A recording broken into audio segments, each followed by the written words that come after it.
Assalamualaikum warahmatullahi wabarakatuh.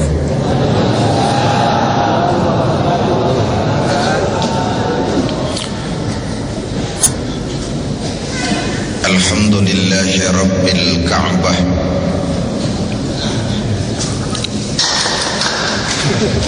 alladzi ya'ti ilaiha an-nasu min kulli fajjin amiqin lit-taubah.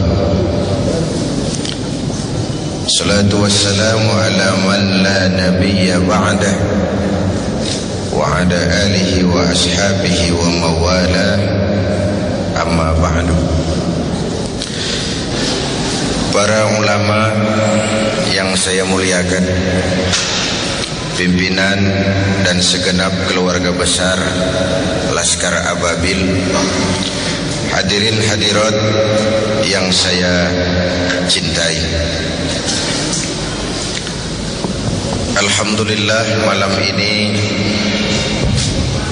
kita dapat bertemu dan berkumpul di rumah Allah yang mulia ini. Dan kali ini syukuran 2 tahun sudah Laskar Ababil berkiprah di tengah masyarakat, sekaligus memperingati Isra dan Mi'raj.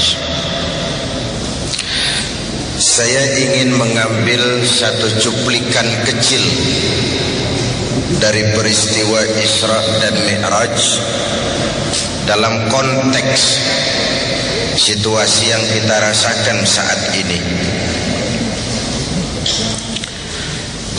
Pada saat perjalanan Isra dimulai,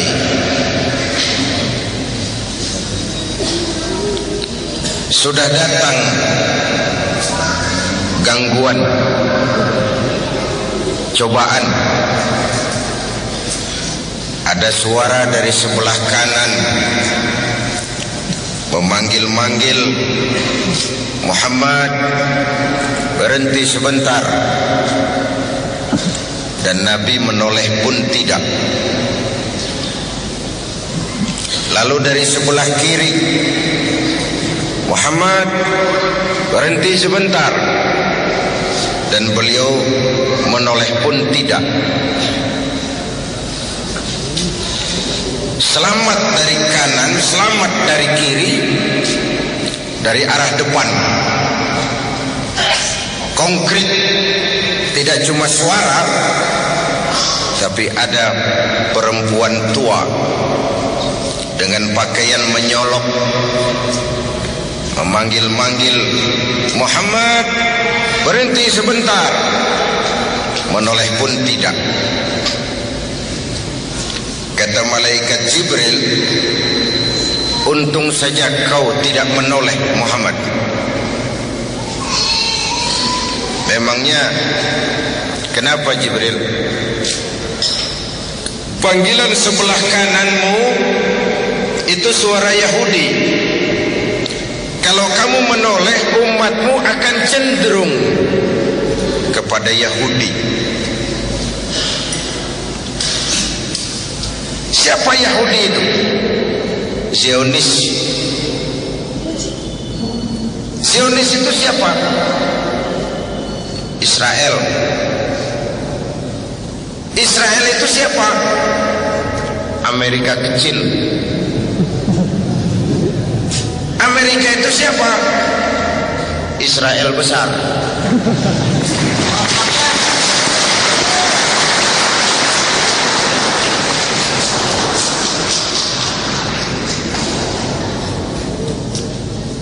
Tidak ada orang bisa masuk gedung putih, White House, jadi presiden di Amerika itu tanpa dukungan Yahudi. Yang namanya Robert McNamara, yang namanya George Soros, yang namanya Presiden World Bank, Yahudi.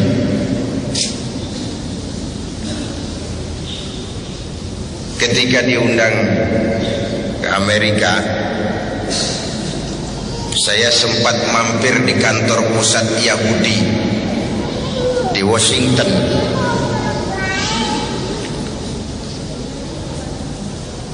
Washington itu dari ujung Berung ke kanan.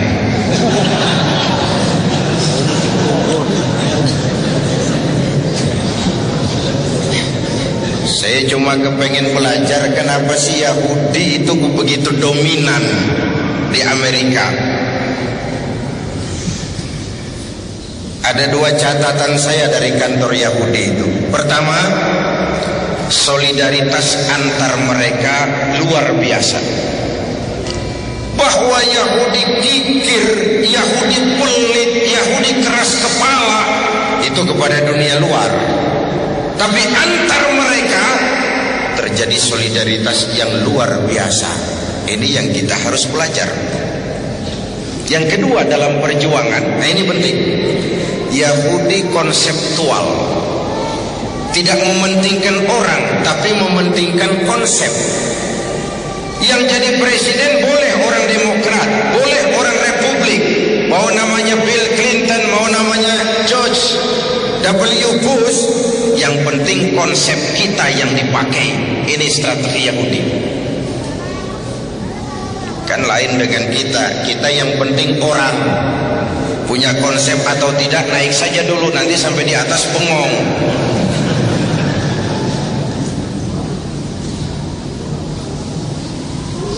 Sebab itu saya sangat memahami kalau Amerika kebakaran jenggot ketika simbol-simbol kebanggaannya dihantam. World Trade Center simbol kapitalisme, Pentagon simbol militerisme. Amerika sekarang sudah sendiri jadi polisi dunia setelah komunisme runtuh. Tetapi bagaimanapun berangnya Amerika terhadap teroris, jangan lalu bersikap seperti teroris juga.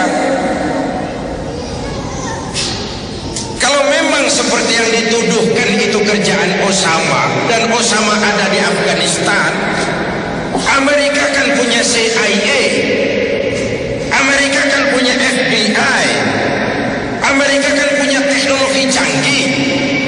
Kalau ada rumah, ada tikus dalam rumah, tangkap saja tikusnya, jangan bakar rumahnya. Apa salah dan dosa rakyat muslim sipil di Afghanistan? Cuma mencari seorang Usama lalu satu Afghanistan dibom habis-habisan. Itu lebih teroris dari yang teroris.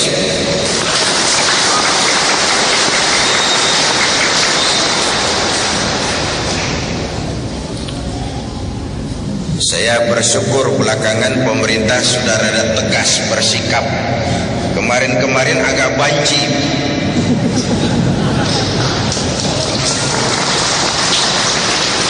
Maklum, itu pinternya Amerika dikasih bantuan. Bullshit. Negara manapun di dunia ini, jikalau dia sudah mau terima bantuan Amerika, bersiaplah menerima tangan-tangan Amerika di negeri ini.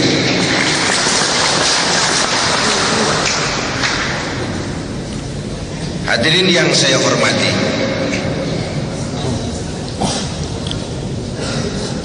panggilan Yahudi.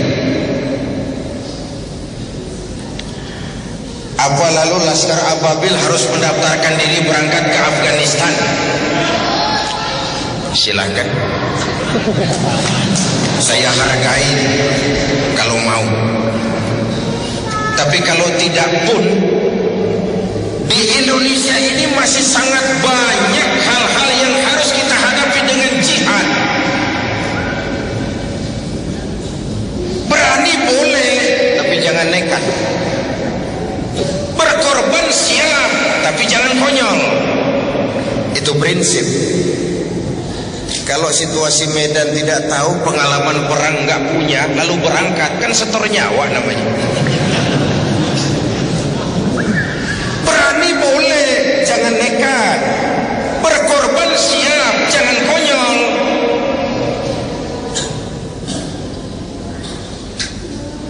Hadirin yang saya hormati,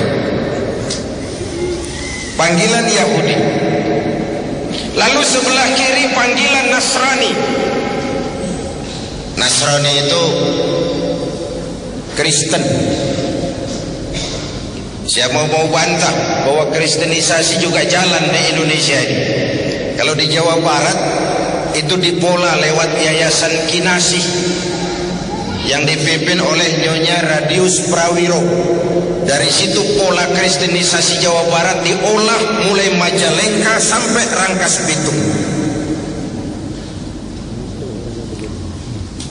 Sejak dulu saya teriak, silahkan menyebarkan agama, tapi jangan kepada orang yang sudah beragama.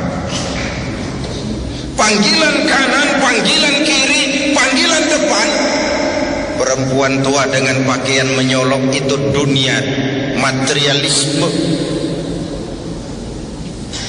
Menghadapi 3 panggilan ini, saya ingin menyampaikan sumbangan moral.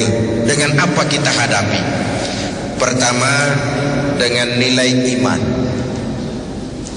Itu sebabnya sebelum berangkat Isra, Rasulullah mengalami general check up.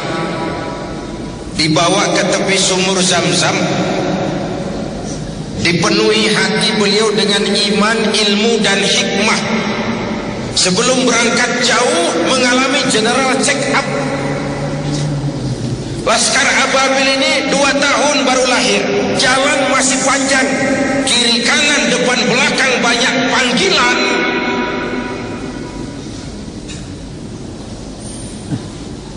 Jangan sampai rapuh di tengah jalan karena jalan masih panjang. Hancurkan tempat judi, dapat jatah, tenang.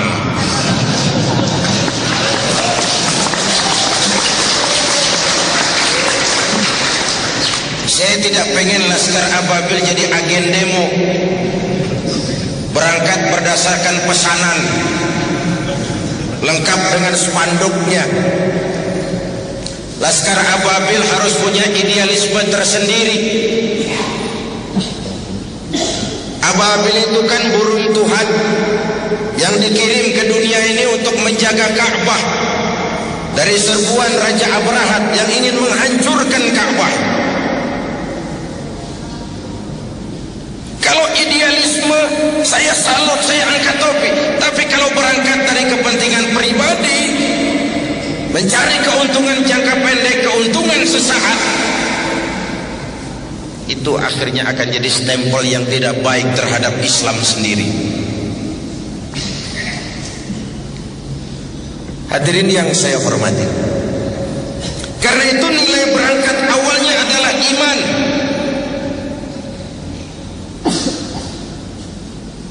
Selama ini SDM kita cuma pada pengisian otak,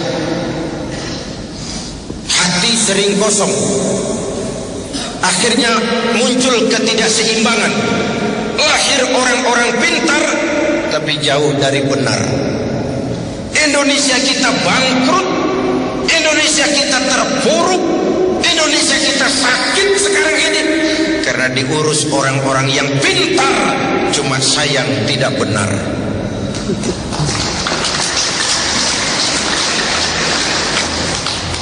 Jabatan dianggap fasilitas dan kekuasaan, rampok. Siapapun yang memandang jabatan sebagai fasilitas dan kekuasaan, apalagi jabatan jalan pintas untuk menjadi kaya, itu calon-calon rampok. Jabatan kan cuma titipan, harta kan cuma titipan, ilmu itu kan cuma titipan. Maaf, saya minum dulu ya.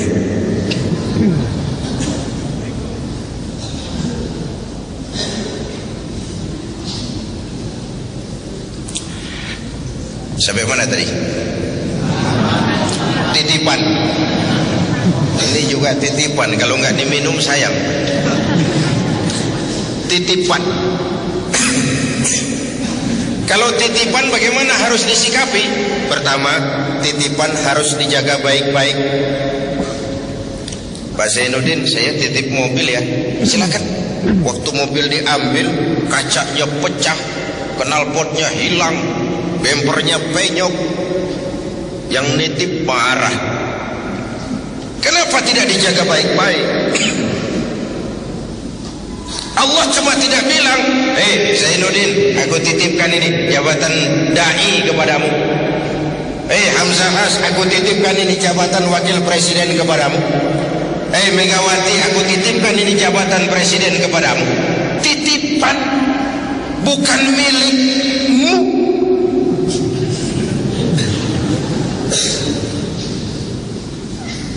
Jangankan jabatan, jangankan harta, ruh yang menyebabkan kita hidup ini sekadar hak guna pakai, tidak punya sertifikat hak guna pakai, kapan yang punya mau ambil, la haula wala quwata illa billah. Titipan tidak harus dijaga baik-baik. Makanya biarkan presiden jadi presiden, biarkan wakil presiden jadi wakil presiden. Maksudnya apa? Presiden itu tidak punya anak, yang punya anak Megawati. Saya khawatir kalau presiden punya anak, nanti anak presiden ikut ngacak-ngacak negara jadi warga istimewa seperti pengalaman yang lalu.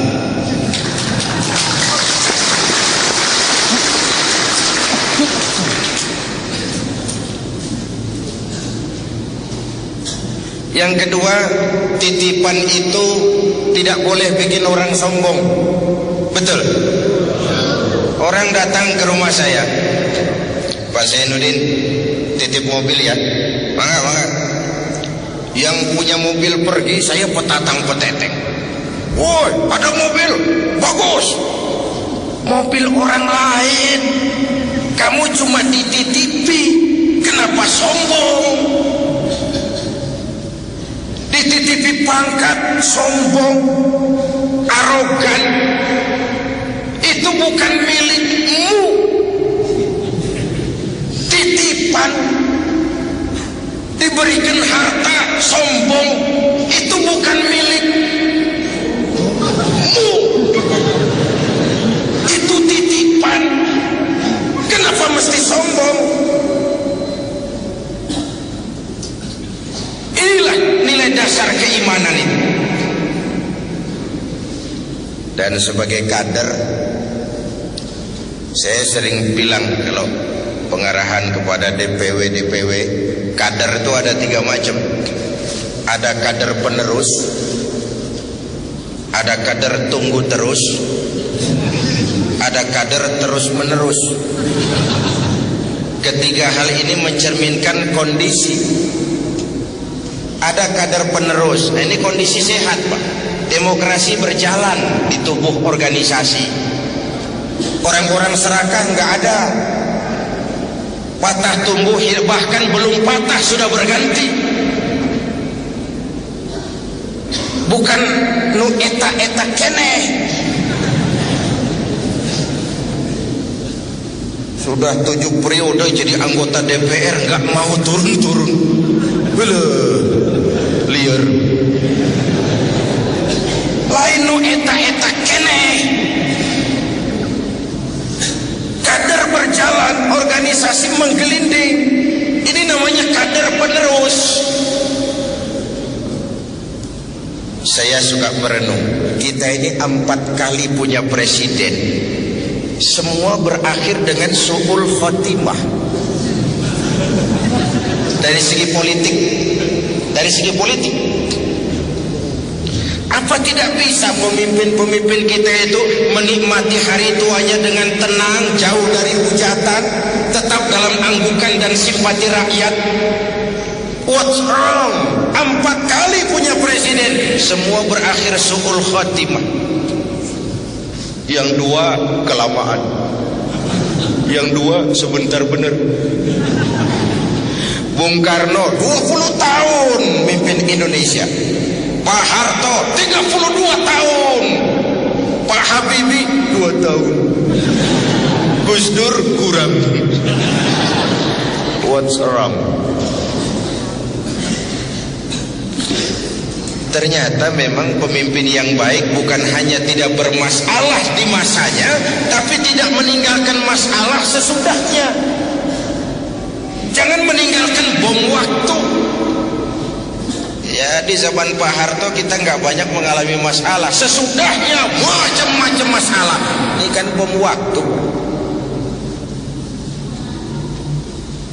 Hadirin yang saya hormati, kenapa kita nggak belajar dari Lee Kuan Yew, bagaimana dia mempersiapkan Goh Tok Chong?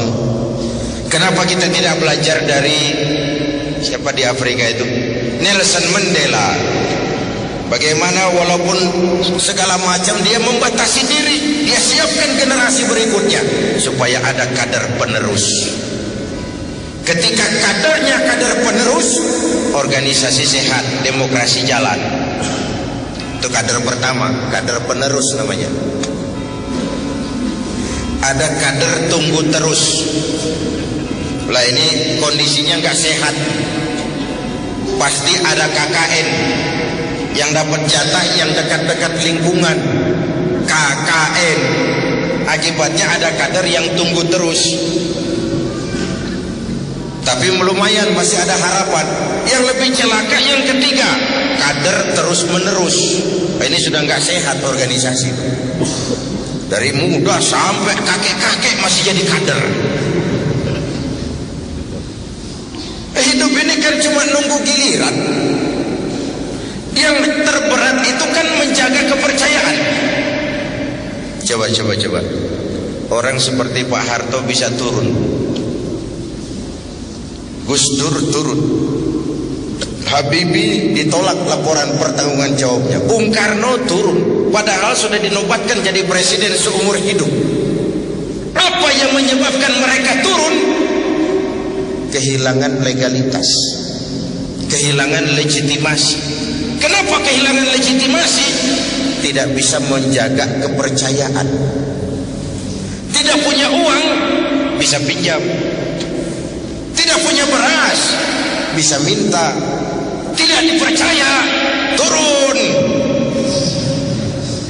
Lihat kepercayaan. Orang seperti Fidel Castro, orang seperti Saddam Hussein, orang seperti Muammar Gaddafi, secara ekonomi diembargo habis-habisan oleh Amerika, dikucilkan dari pergaulan internasional. Tapi Castro tetap memimpin Kuba, Saddam tetap memimpin Irak, Gaddafi tetap memimpin Libya. Kenapa? Secara umum rakyat punya trust, percaya kepada pemimpinnya. Percaya. Percaya.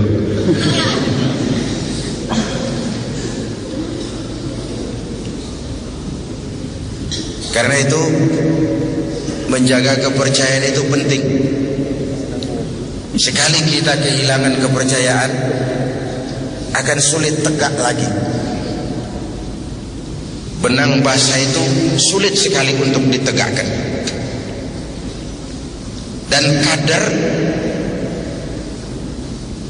adalah iklan.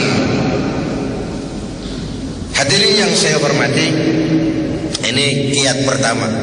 Menghadapi panggilan kanan, kiri, depan, belakang, mantapkan keimanan. Berjuang karena iman. Berpolitik untuk kepentingan agama, bukan menggunakan agama demi kepentingan politik. Topeng.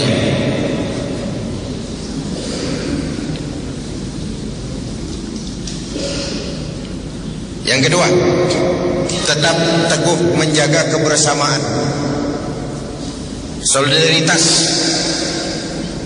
kekompakan dan keutuhan, menghargai perbedaan. Jangan perbedaan dianggap sebagai permusuhan. Apalagi kita sudah melewati hari-hari yang penuh hura-hura.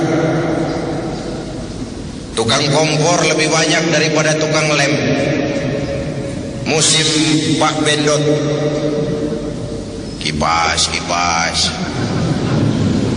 angin.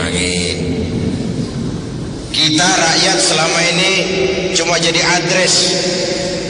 Semua kalau pidato demi rakyat, untuk rakyat, buat kepentingan rakyat, padahal kepentingan dewek. Tidak pernah kenal sama rakyat. Rakyat cuma jadi adres, orang numpang alamat. Saya ingat almarhum Panglima Besar Sudirman pernah bilang, tidak ada kemenangan kalau tidak ada kekuatan. Tidak ada kekuatan kalau tidak ada persatuan dan kesatuan. Tidak mungkin terwujud persatuan dan kesatuan tanpa semangat silaturahmi. Mau menang harus kuat. Mau kuat harus bersatu.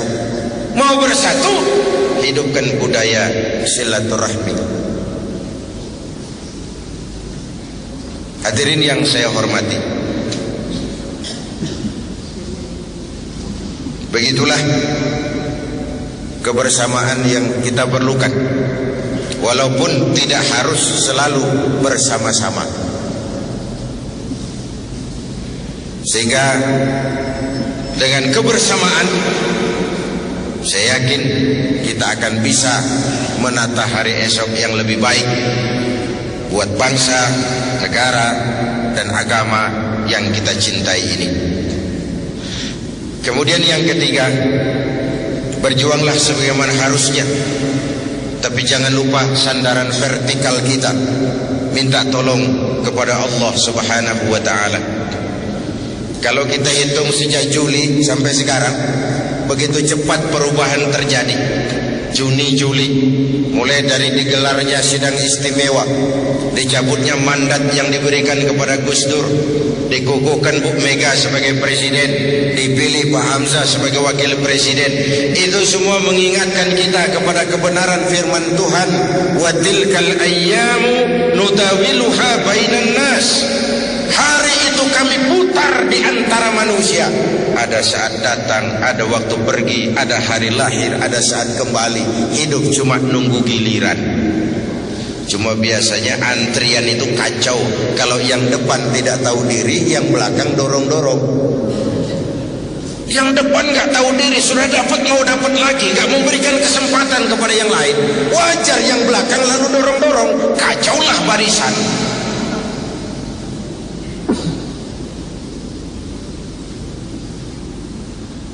Hadirin yang saya hormati, membina kebersamaan itu, saya sering sampaikan, sudah dicontohkan masjid. Inilah pusat integrasi total kita. Dari mana dimulai? Dari hal yang paling mendasar. Pertama, siapapun masuk masjid, copot sandal, buka sepatu. Tidak ada warga negara kelas 1 di republik ini. Semua sama. Mau bicara demokrasi, mau bicara keadilan, mau bicara reformasi, rohnya di situ. Jangan ada warga negara kelas 1 di republik ini. Semua sama di hadapan hukum. Kenapa muncul street justice, pengadilan jalanan, maling motor tangkap, bakar? Itu refleksi dari ketidakpuasan rakyat terhadap sikap hukum selama ini, di mana rakyat melihat kalau yang kecil salah, hukum cepat-cepat ditegakkan. Yang besar salah, orang diam pura-pura tidak mengerti. Itu yang melukai rasa keadilan. Wajar lalu muncul street justice, pengadilan-pengadilan jalanan. Mari kita mulai lagi dari masjid. Jangan ada warga negara kelas 1 di republik ini. Jabatan bukan lagi kekuasaan dan fasilitas, tapi pengabdian, kerja bakti. Negara sedang sakit. Malah orang Belanda bilang, Lauden is Leiden. Memimpin adalah jalan untuk menderita.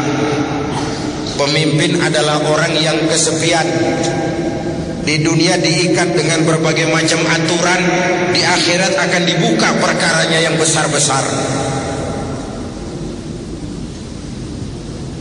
Memimpin adalah jalan untuk menderita. Hadirin yang saya hormati, sudah copot sendal? Sudah Pak. Sudah buka sepatu? Sudah. Ayo masuk ke dalam.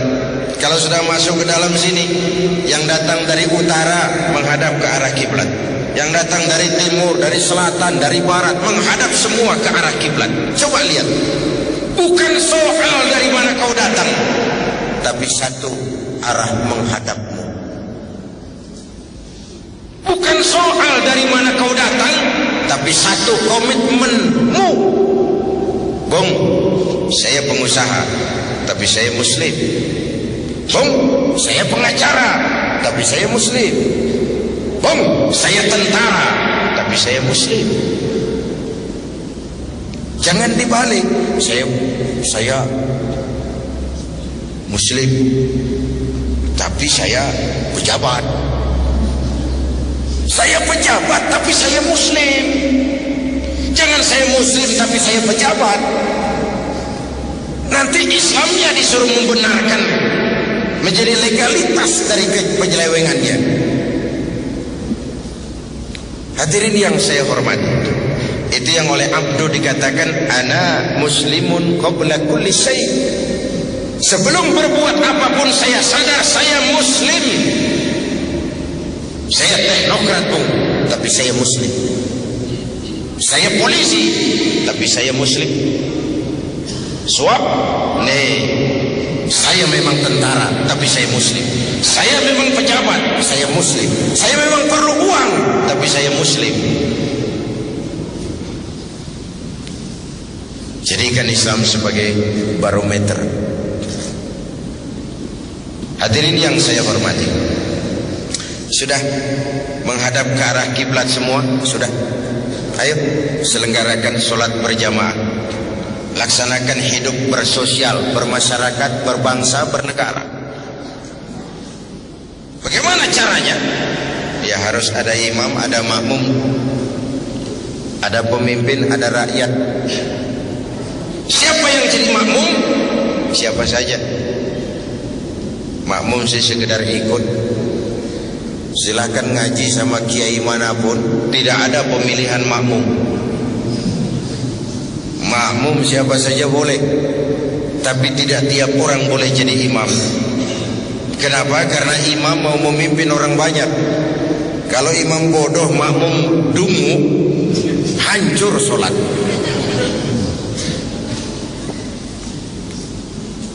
Begitulah mekanisme kehidupan bermasyarakat, berbangsa, bernegara. Jadi pesan ketiga, berjuanglah sebagaimana harusnya, tapi jangan lupa sandaran vertikal.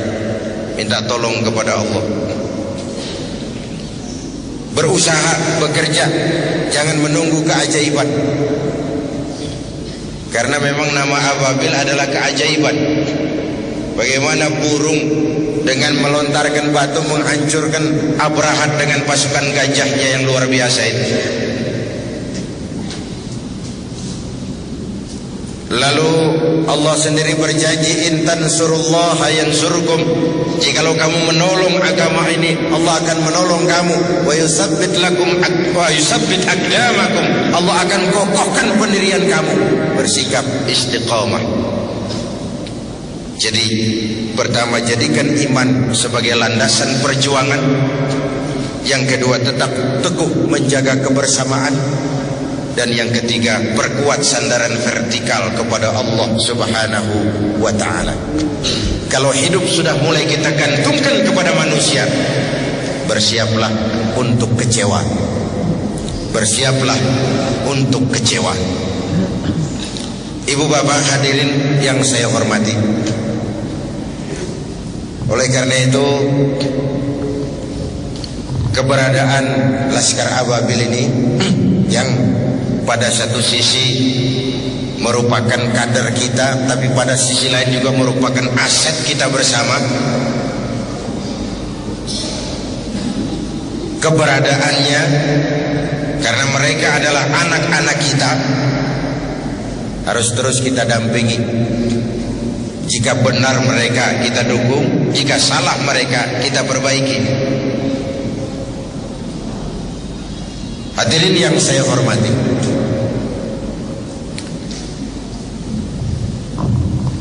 kemudian setelah keimanan, kebersamaan, dan sandaran vertikal kepada Allah, maka sikap tentunya adalah tugas utama amar ma'ruf nahi munkar. Bandung adalah ibu kota provinsi. Sebagaimana lazimnya ibu kota, maka tentu penuh dengan dinamika kehidupan. Yang ma'ruf ada, yang munkar juga banyak. Sama juga dengan Jakarta, masjid puluhan ribu, tapi tempat judi juga ada. Keramat Tunggak ditutup, tapi lalu keliling di jalan-jalan. Itu semua merupakan bagian dari dinamika kehidupan yang menyebabkan kita harus tetap tegak melaksanakan yang ma'ruf dan mencegah yang munkar. Dan jangan lupa, amar ma'ruf lebih mudah daripada nahi munkar. Mencegah kemunkaran, apalagi kalau kemunkaran itu dilakukan oleh orang yang punya kekuasaan, maka kita akan menghadapi berbagai macam resiko. Tapi sekali kaki melangkah ke depan, jangan surut mundur ke belakang. Luruskan niat, saya ingin tegak melaksanakan yang ma'ruf dan mencegah yang munkar untuk kemaslahatan bangsa. Sebab apa? Indonesia ini, saya pernah beri contoh seperti kapal laut yang besar. Penumpangnya tidak sama. Ada yang kelas 1, kelas 2, ada yang di dek, ada yang di bawah. Penumpang yang di bawah, kalau perlu air harus ke atas. Tiba-tiba dia berpikir, kenapa jauh-jauh ke atas, air cuma dibatasi dinding kapal, saya bor saja kapal ini. Nanti air masuk, dan ini kamar-kamar saya, sudah saya bayar dengan uang saya, yang ngebor juga saya, orang lain jangan ikut campur. Kalau dibiarkan dinding kapal dibor, bocor kapal, air mulai masuk. Mula-mula sedikit, makin lama makin banyak makin sulit dikendali. Akhirnya kapal oleng, miring, lalu tenggelam. Saya tanya, kalau kapal tenggelam, apa yang mati cuma yang ngebor kapal saja? Seluruh penumpang kapal ikut tenggelam karena satu orang ngebor. Indonesia ini kapal besar, korupsi ngebor, maksiat, munkarat, kebatilan, kezaliman ngebor kapal. Kalau kapal tenggelam, seluruhnya akan ikut binasa. Begitulah Indonesia kita. Kan kadang-kadang ada orang sudahlah kamu jangan main judi, biar saja. Yang judi saya, pakai uang saya, mainnya di rumah saya. Kenapa kamu pusing? Yang mabuk saya, yang beli minuman saya, mabuknya di rumah saya. Urusan apa dengan kamu? Iya, yang judi kamu, yang mabuk kamu, yang zina kamu, tapi judi, mabuk, maksiat, man. Kalau negeri ini banyak maksiatnya, Allah murka, turun gempa bumi. Yang mampus bukan cuma kamu, monyong. Seluruh penumpang kapal ikut tenggelam di dalamnya. Seluruh keluarga besar Laskar Ababil. Begitulah Anda kalau melihat maksiat munkar, ini orang mau ngebor kapal, harus dicegah. Harus dicegah dengan cara yang santun, sehingga melahirkan rasa refleksi dengan tujuan mengajak bukan mengejek, merangkul bukan memukul, menyentuh bukan menyinggung. Sebab kalau yang ma'ruf tidak ditegakkan, yang munkar berjalan terus, nanti akan samar mana yang ma'ruf mana yang munkar. Ketika samar, pergeseran nilai terjadi, yang munkar dianggap ma'ruf, yang ma'ruf malah menjadi munkar. Celakalah kita kalau masyarakat sudah mengarah ke arah suasana yang seperti itu. Jadi oleh karenanya, saya hanya menyampaikan 3 hal ini saja. Pertama, luruskan niat, jernihkan hati. Karena Allah saja saya bergabung di Laskar ini. Tidak terbebani oleh target kepengen jadi sesuatu. Maka lillahi yatim wa maka li ghairillahi yanhadim. Kata Imam Ibn Ruslan, Yang karena Allah akan sampai kepada tujuannya, yang tidak karena Allah bakal kandas di tengah jalan. Kita lihat saja sejarah ini. Ada yang muncul begitu cepat, tahu-tahu nukik lagi, selesai. Luruskan hati, jernihkan niat. Yang kedua, jaga kekompakan, kebersamaan, karena perjuangan ke depan semakin berat. Yang ketiga, tetap punya sandaran vertikal kepada Allah. Catatannya, bersikaplah istiqamah dalam menegakkan yang ma'ruf dan mencegah yang munkar. Terima kasih. Selamat bermilad yang kedua. Semoga senantiasa dalam perlindungan Allah. Uzikum wa nafsi bitaqwallah. Wassalamualaikum warahmatullahi wabarakatuh.